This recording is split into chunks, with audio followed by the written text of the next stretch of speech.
when you have assets, and when you have flexibility and options, it sets you up to go and get anybody, right? Almost anybody. Almost like a Kevin Durant. Now listen. He's already saying, you know what, I'm going to wait and see what the Kyrie situation is. I love Cade Cunningham. They got the bag. I like the bag. I'm a sensitive guy. I would love to go to a team that would absolutely embrace me. I could use my burner accounts. But I'm telling you, Kevin Durant is coming to the Pistons. But let's go into free agency now. With all of this said and done, we got the draft out of the way. We now know how much money we have on the books. Our team is kind of in place. We know who our skeleton roster is going to be pretty much. We probably know, 8 of the 12 players that are going to be on the Pistons coming up this year. Absolutely. So where does that leave us in free agency? The hot name has tended to be Ayton. Yes. Do you guys feel now that we should still go after DeAndre Ayton? And here's a tweet by Evan Sideri. Says DeAndre Ayton would reportedly embrace forming a new dynamic duo with Cade Cunningham on the Pistons per the Stein line.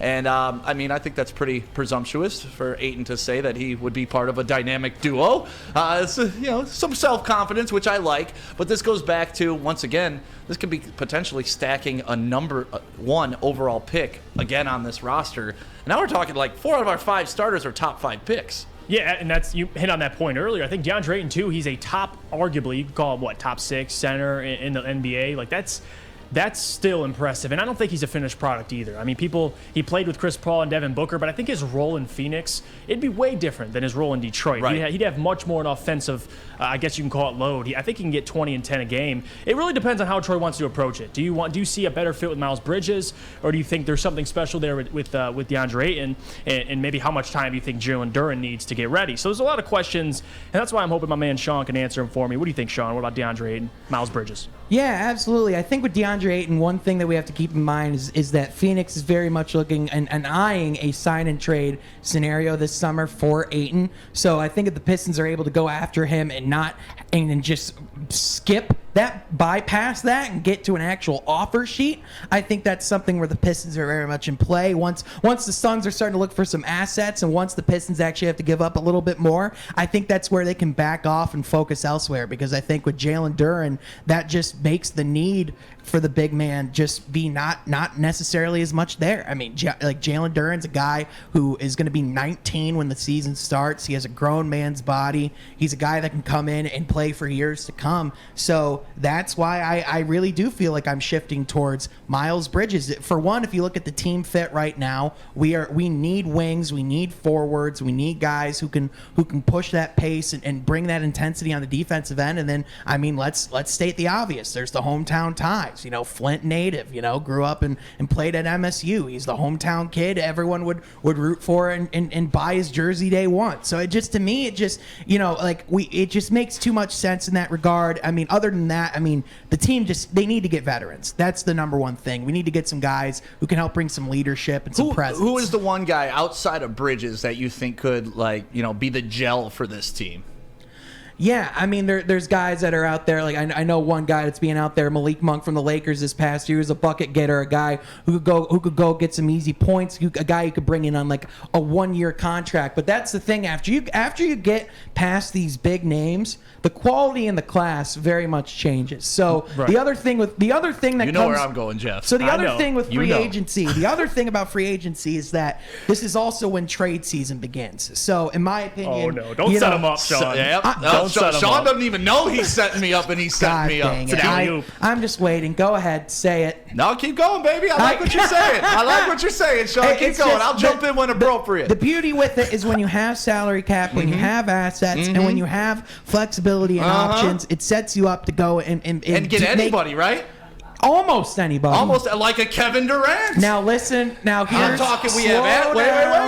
I'm going to use your words. We have assets. We have money. That sounds like a nice side and trade opportunity for me to go out and get a guy who's on a max contract, not really happy with his team. Kyrie, his running mates, looking to skedaddle out of there. He's already saying, you know what? I'm going to wait and see what the Kyrie situation is. I love Cade Cunningham. They got the bag. I like the bag. I'm a sensitive guy. I would love to go to a team that would absolutely embrace me. I could use my burner accounts. But I'm telling you, Kevin Durant is coming to the Pistons soon. Maybe not this year, because he got 3 years left on his deal. But we got enough money. We got enough assets. We talked about maybe we send an Isaiah Stewart, a Killian Hayes, a young package to them. And say, hey, we got $50 million for you, baby. Hold on. Spenny, break it down for him, please. Please tell Stick why he may be crazy. You are not getting Kevin Durant for Isaiah Stewart and Killian Hayes. To get Kevin Durant, you would we're have to taking give on up. the contract, though. Don't forget. Don't forget the contract. Still a third, one of the three best players in the NBA. According to Bobby to get Marks, Kevin Durant, you'd have to trade Jaden, Ivey, Sadiq Bey, and 5 first-round picks. According to Bobby the Marks, biggest trade package in the history of the NBA. According to Bobby Marks, lead front office analyst for ESPN, and Bobby Marks has his ties in the league. He said it would take the largest trade package in NBA history, which it's a good thing Troy Weaver has the biggest package in the league. And that is true.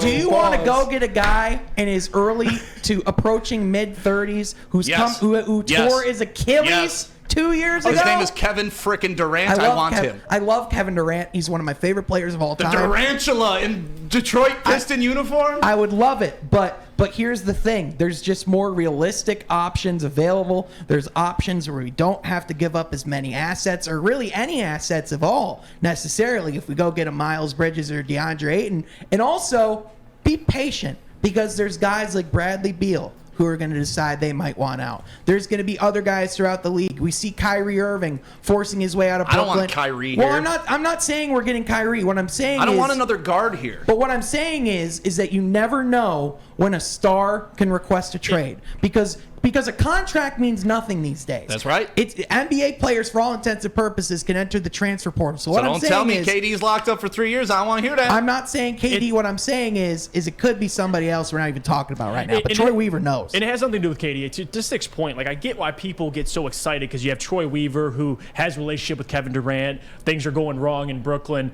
But let's not forget, like, Kevin's foot was on the line against Milwaukee. They could have made the finals that year with Kyrie. They would have won the finals. They would have won the finals because they definitely would have beat Phoenix. But back to the point, I just think if you have Kevin Durant 3 years, he's making what, close to $50 million. You got to clear. We got it, baby. So Stig, let me just confirm this. So not only are you going to have the biggest trade package in NBA history, but you're going to have to clear some more cap space to make that work, or get rid of some guys. Yeah, okay.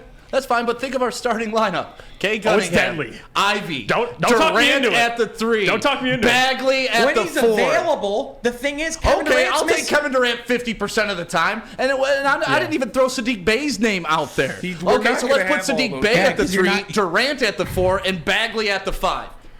Sadiq's going to be in Brooklyn, bro. Who's untouchable? Sadiq's going to be in Brooklyn if you're making that deal. Tell me who's untouchable. Like, if you're making a trade with KD, who are you not giving up? You give me a couple players. Well, I'm not giving up Cade. I'm not giving up Ivey. Outside of that, anybody can get it. Well, that's who they're going to want. Okay, Sadiq. Would you give up Sadiq? Because they're going to want something. They got to get more than just a couple picks. Yeah, I'd have a rough time giving up Sadiq, but usually when a trade is fair, both sides are uncomfortable. The largest trade package in NBA history. Okay. You're giving up you a couple can say guys it's you slower. like. It doesn't change my mind. Kevin Durant in a Piston uniform. See, I can say it slower. It doesn't change what you're saying.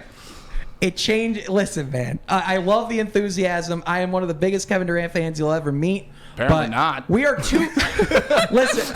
Get the hell out of here with that lie. Listen, no, I'm just trying to analyze basketball here. I'm just trying to do my job and make sure we're not getting crazy here. Because listen, this is an exciting day for the organization. Yep. But let's be realistic about where we're at. Because if this is 2 years from now, the Pistons are fresh off like a play-in game. We have a roster. Because when Kevin Durant went to Brooklyn, remember there was a culture there. There was a reason why Kyrie and KD were excited about going. What culture was in Brooklyn? They had what? Spencer Dinwiddie or like they didn't have anything going on in Brooklyn. Wanted to team up with his boy. Talking about? Wanted to team up with his boy. They had no culture. They had to bring in our leftover pieces in Blake Griffin and Andre Drummond. They had the team that we just got rid of. I'm talking about before Kevin Durant came, because you forget they had Karis LeVert, Jarrett Allen. They had this wealth of young talent. D'Angelo Russell. And they made a run and took the Sixers to 6 games in a playoff series in the first round. Kenny Atkinson was developed. It's very very reminiscent